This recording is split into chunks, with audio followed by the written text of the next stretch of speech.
AHCWA acknowledges the country on which this podcast is recorded. We acknowledge the Whadjuk Noongar people as the traditional custodians of this land. We wish to pay our respects to elders past, present and emerging.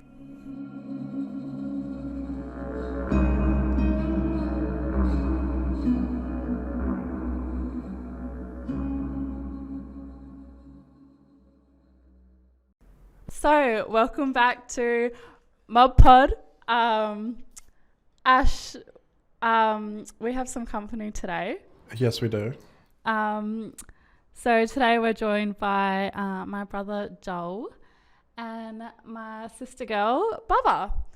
Do you just want to just give us a quick introduction, please? My name is Joel Davis and I'm Whadjuk Noongar Balladong. My name is Bubba and I hail from Kojana. So Goran country, but I was raised in Bunbury, Wodundy country. Yeah. How did you arrive? I was born in Kojana. Beautiful. I was born. She was born free. The country bird though. Okay, so today it is the 31st of March and we are celebrating Transgender Day of Visibility, and that's why our guests have joined us today. So did you just want to, I guess, expand on what we talked about earlier around identity, maybe? So I'm trans, male to female, and my pronouns are she, her. Yeah, in a nutshell, very simple. Love that. And I too, very simple, not really identifying to anything, and pronouns are everything and anything. Mm-hmm. Preference usually being swear words. I guess we'll kick off on, if you don't mind me asking, like a little bit about your experiences as a trans woman and being gender diverse, Joel, within community, within the queer community as well. Yeah. So I'm going back just under taking you way back there. So Time machine? Nearly 30 years, over 20. And some people that I really hold dear to my heart in terms of the space of LGBTIQ was Charlene, Anna May, Ella, and rest in peace, Auntie Vanessa. They were definitely some iconic black fellas in the community and in that space. Yeah, definitely. Anna May probably was was my standout auntie because she was the golden stiletto girl. And the girl, she could dance and she could paint and she was just, it was a big thing, like when she actually probably was the only person of colour and at the time probably one of the first Aboriginal LGBTI people, in community and especially in a white space like Connie's and the court. Was she, how many years above you was she? She'd be easily nearing 60 now, so yeah. Right. She'd been in the space since the 80s. Yeah, Anna May, yeah. And then, actually I didn't even reference another one, which was Raven, Sister Girl Raven. She was a Wongai. I love that name. And she was deadly too. Yeah. Yeah. Well, for me was my cousin Chantel, who was just your beautiful cisgendered female, and she was like an OG FH. And she just enabled queerness, enabled self-expression, and I've always like given her the title as being my number one cheerleader, because that's what she just always was for me. There was no that's not okay like ever coming out of her mouth about any behaviour I was displaying like throughout my childhood. She might say it now though. Yeah, funny that. I mean, that's like, for me, I guess my big sister, Joanne, yeah. Did the girl. Yeah, she was pretty out there, but she was strong too. Even my baby sister, Wiki, she was deadly. And they were definitely yogas that you didn't want to get on the wrong side of if you said something out of line. Yeah. Definitely. But then there's the old aunties, nanas, pops, uncles. Yeah. Pretty fierce mob.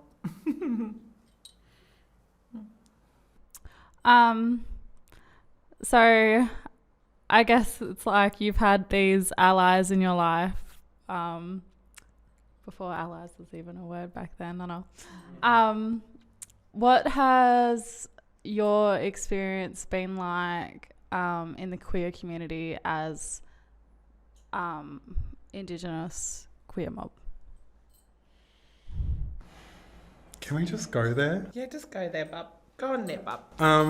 So I guess, being growing up queer and self-identifying forever, from the age of 13, just always being like hungry to see what like the queer community is, what it looks like, what it feels like to be a part of.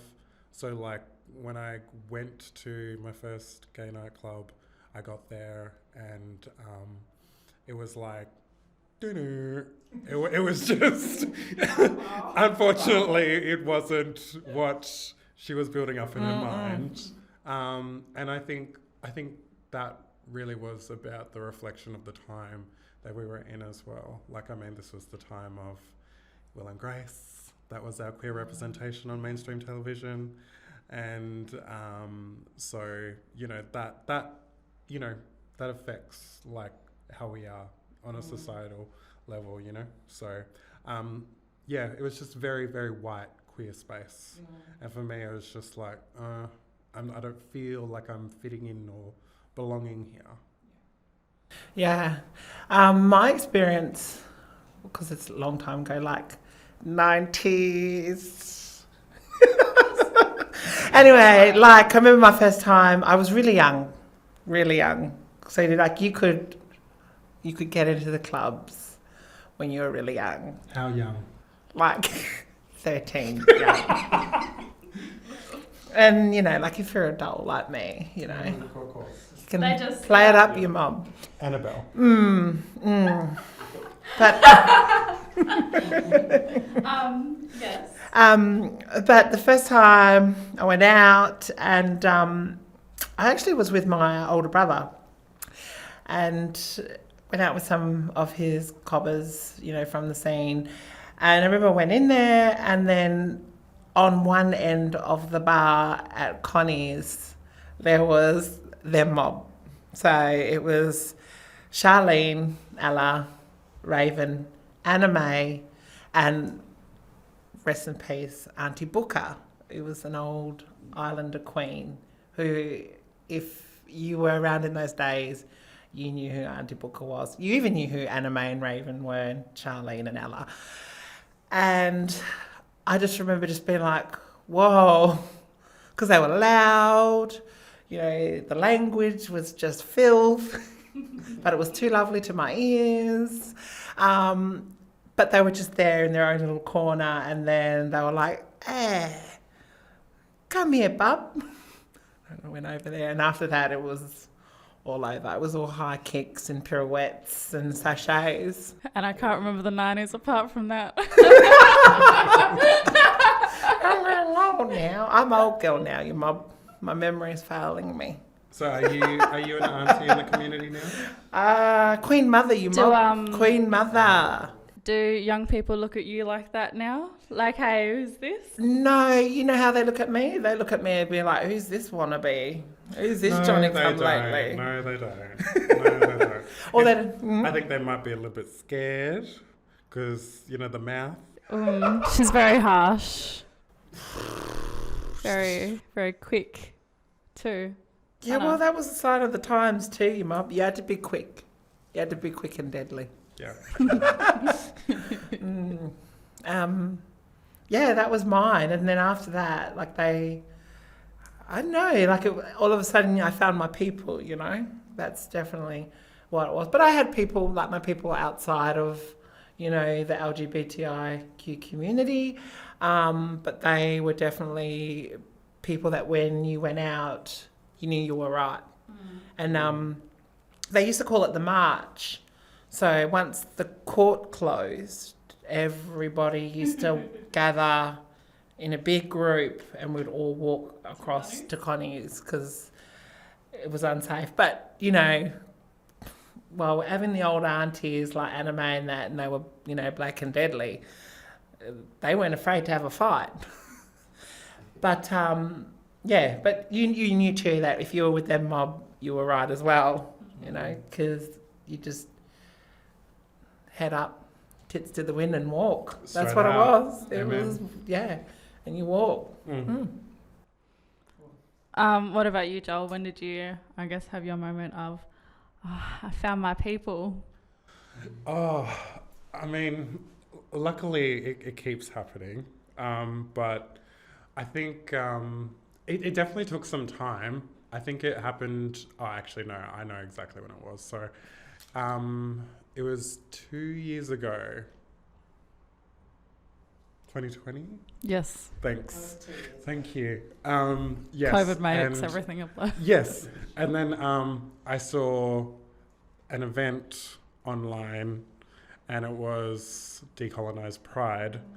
And for me, from my generation, that was the first time I'd ever seen the queer community and the Indigenous community weaved together, and so that was just huge, and I think that was really it for me. And I don't know, I kind of feel personally that the community almost hasn't been the same since that event, because there's been almost like a ripple effect. Yeah. It's a trend. I mean, if you think about it, the Scarlett Adams thing happened after that, We've seen a lot of conversations after that in the community. We've seen venues discuss. Accountability. Yes. We've seen accountability. So I don't know. So I guess, I don't know, it's just simple nights when, we'll go out and you'll want to go home early. And I'm just and my feet are still itchy. I'm a nana. And my throat is still very dry.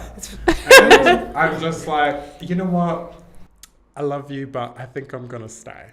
And meanwhile, I don't know who's there. I don't know anyone, But I'm just because I feel so safe at Connections, I'll just go back up in there.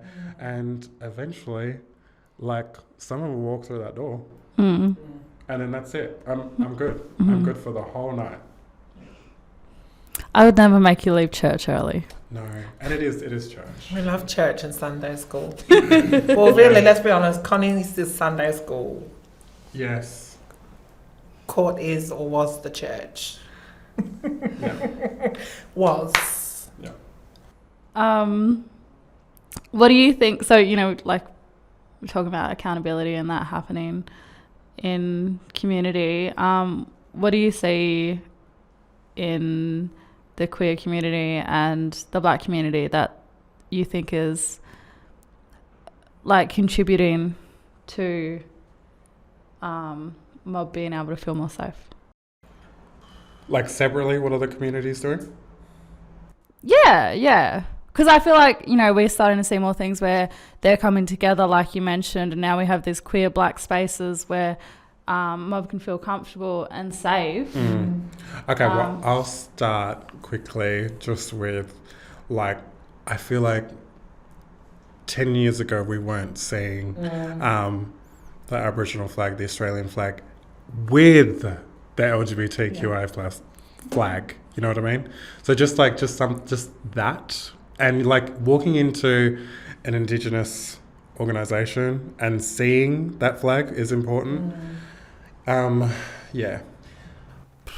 So, like, in my days, there were a couple of things that come to mind for me in terms of queerness and people of colour or Aboriginal people, was that we were busy worrying about HIV mob. Like, we were worrying about HIV. Like, that was the reality, or STIs, STDs. And I remember it always being a big conversation amongst the aunties, you know, being like, you know, make sure you don't go laying around. If you do, you know, condoms. But then that was one. And then another one was racism. Racism in the LGBTIQ community was a big thing. And that space was not something that was allowed for us. But Anime was definitely somebody who made it. She was the one that took to the stage. And I guess she set an example of what mob I really like, you know. She was a good person, and that, and then it started to open up. Like, over the years, like, you see space, like, time goes on, people get more inclusive, you know, you see more representation. But definitely in the last, I reckon, couple of years, really, like, you start to see that places of safety for LGBTIQ and people of colour and Aboriginal Torres Strait Islander mob, it's a lot safer now and a lot more inclusive.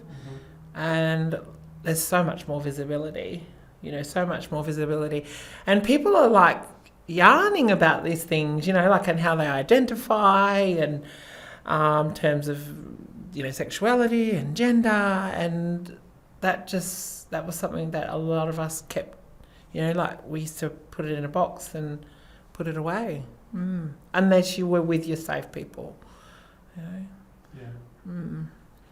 I remember, like, a few years ago we had, like, an LGBTIQ event at one of my old workplaces, and we were, like, identifying people that were in the community. And then I remember it was a lot like, the yarn goat went a lot like this: no, stop, they're not out, you can't, you know, like, oh no, that person's not out either. And then we were like, oh, like, that's that mindfulness where I was just like, oh yeah, blah blah blah. But then I was like, oh yeah, that's right, they're not out. Oh yeah, that's right, they don't let people know how they identify. And then come to the present, it's like, there's biggest mob of people around. It's not those people, but there's people that aren't afraid to, you know, be themselves. And it's really nice to see the kids, the children, being as flamboyant as ever. I love it. It's too lovely. I love it. It's too lovely. Sometimes I'm a bit like, oh, you mob, tone it down, you're hurting auntie's ears. Don't. No. Like, No. If anything, they're cleaning their auntie's ears. That's all they're doing. Yeah. Well, see, and, you know, obviously, because, like, in, like, our culture too, like, well, and I mean, just in this country alone, like, I mean, masculinity, girl, I think that can be put on the shelf a little bit more. Yeah. You know what I mean? Yeah. And I mean, and I feel like it has, do you know what I mean? Especially, like, compared to, like, when we were kids. Jesus. I mean, we were, like, having a yarn the other day, and, like, we were talking about the Save the Brother yarn. No, wait. Let me stop. No, but it's like literally, because I remember like growing up, like and you know, I remember like being with my cousins, like all the male cousins, like, and with my dads and uncles, and I shit you not, it is like they were all just like trying to beat on their own chest harder than the other. And I'm just like, are you all okay? Like, can we just like not go get some ice cream? Yeah. Like, you know? Yeah. I'm like, want to watch me dive? Look at me dive. I dive so well. But yeah, definitely like that. Like I still laugh about this, you know, like, it's like when, you know, like when, especially in community, and they chirping for me. Can I love myself up like that? But, you know, they chirping for me because they're like, who's this China doll? Yeah. And I'm like, yep. And then the yarn will come back to me and they're like, you know, they're the brother yarn. As if to be like, brother, that's the sister girl. Mm. And then they're like, shame. And it's like, well, what they shame for? Wasn't interested in their mob anyway. Like, but it's nice that they were chirping. Made my spirit soar. Is this what our community does? To make us feel more comfortable? No. So, I like, obviously, getting back to the question. What was the question? I forgot the question as well. About safe spaces and... What are the two communities doing? Yes. Okay, so I know for a fact that the court and connections, every time they have an event, they start with an acknowledgement to country. Yeah. Yes. So that's lovely to see.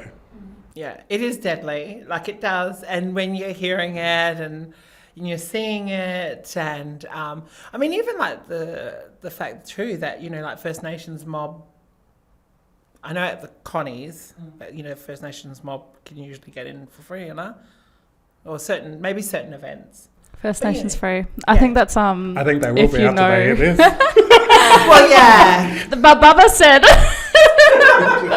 Auntie Baba. No, but I'm pretty, like, certain events, I know that they have. Yeah. Definitely. Well, and you know, and that's another thing too. We're seeing a lot of free entry for First Nations mobs as well, and that's not just for And that's all, queer yeah. events. Yeah. So A lot of. there's free entry. For First Nations, yeah. I mean, I've not been to the court since my bad experience. Oh. But yeah. Oh, sorry. We're talking about connections. Oh, connection. I've not been out. Sorry, yeah, I've We've not been been there! out clubbing anywhere No. since, yeah. Oh no, I'm sorry. Yeah. So, yeah. Well, you know, I got wild. You want Bubba to take a show for you? But yeah, I mean, after that carry on with what happened at the court, I was a bit like, hiya. And yeah. I don't think I've been there since. I went there, no, remember we went there for that Oh, yeah, but that was quiz night. Yeah. But that's it was a because quiz Teddy night. Girl was on. Yes. But yeah. Next question. Next question. If you could give... be careful with the equipment, please. If you could give any advice to up-and-coming queer mob or questioning mob, what would it be? Well, definitely be strong, be confident. Just straight off the bat. Straight off the bat, girl, be strong, be confident. Back yourself in? Something that I love about the kids, the children, is that, you know, that space to be yourself is there. I'm very, very envious. Yeah. Very, very envious. Yeah, but you know what? You gotta remember too. Like, even though it is a different time, they are still. Like, oh yeah, absolutely. It's open. They're starving. Yeah. No, but they are like still starving to turn 18. Yeah. You know. And I think that's the thing too. Like, I think that is the difference between being queer and non-queer as well. Like, because, you know, we have to, in our journeys, like, we have to wait till we turn 18 to be able to walk through those doors. Do you know what I mean? Like, that's pretty shit. And then, Yeah, I was having a yarn about this the other day with someone, and it was like, it's like kind of like you don't get to experience like your teenage years until you're an adult, and, you know, express yourself in the way that you want, do the things that you do as a teenager, make like well, that's definitely silly choices and stuff. Because being legal. Yeah. I plays a big role. Oh, but you were in the whole whole exploration thing, exploring yourself. You know, getting to know yourself, getting to know so many other things like your body, sexuality, but definitely you find your people too. Once out of that space. I mean, long time back in the days, they used to call the scene high school because it was like starting all over again, and you're like trying to get through like the hierarchy, who's the boss, who you respect, who you don't disrespect, or who you can disrespect. It was savage. But definitely, it's really interesting too, because like one of my baby, she was a couple of years ago in high school. She came home and she's telling me this yarn, and she was like, oh, so like Jay's like feeling Scott, and Scott feeling it, feeling Jay back. And I'm like, oh yeah, so like what? And she's like, oh, Scott's the hottest boy in school. And I'm like, oh, it's like Jay Winyan. Is she like Winyan? She's like, no, Jay's not a girl. Jay's a boy. And I'm like, what? Like, so Jay's a boy? And she's like, yeah, Jay's a boy. And I'm like, I was just like in school. This yarn, and she's just having this casual yarn about, two boys, jumping around for each other. But I was just like, oh, well, can you just come home and casually just like not identify about all these different things? And she's like, no, like very casual. And then she was like, it's because you're old. And I'm like, we don't identify with being old. Well, and it was fair call, because I was like, like the whole, I don't know, I guess I made an assumption that one was a boy and one was a girl. But I love those yarns, like having yarns with the kids, and they tell you yarns. Yeah, definitely.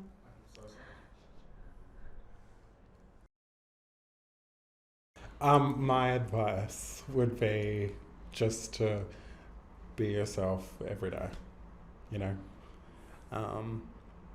I think that's just very important. I don't think that you need to have a grand day of expressing yourself, even though we love days like that.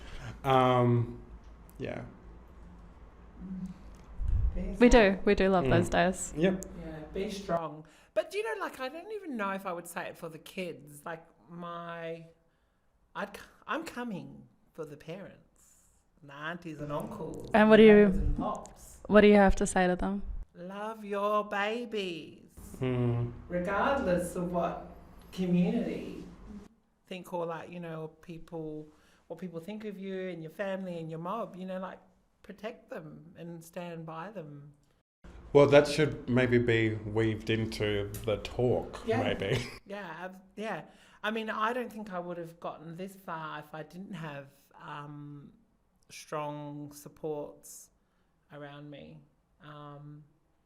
But yeah, definitely, I think that the yarn, or it starts with the families, and definitely with their parents and aunties and uncles and just the family in general, being strong for your kids if they are having a hard time, being able to express themselves, and sometimes just break the ice. Because let's be honest, family or parents know. Oh, they know. They know. Yeah. But be that one to be like, look, bub, this is what I'm seeing. Correct me if I'm wrong. And and let the children bloom. Let them bloom. It's always spring over here. It's always spring and rainbows.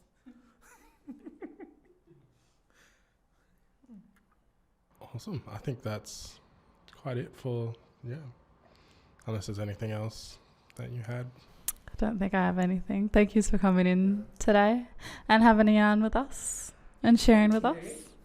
Hope you've had fun. Deadly aunts. Just before we go, A photo.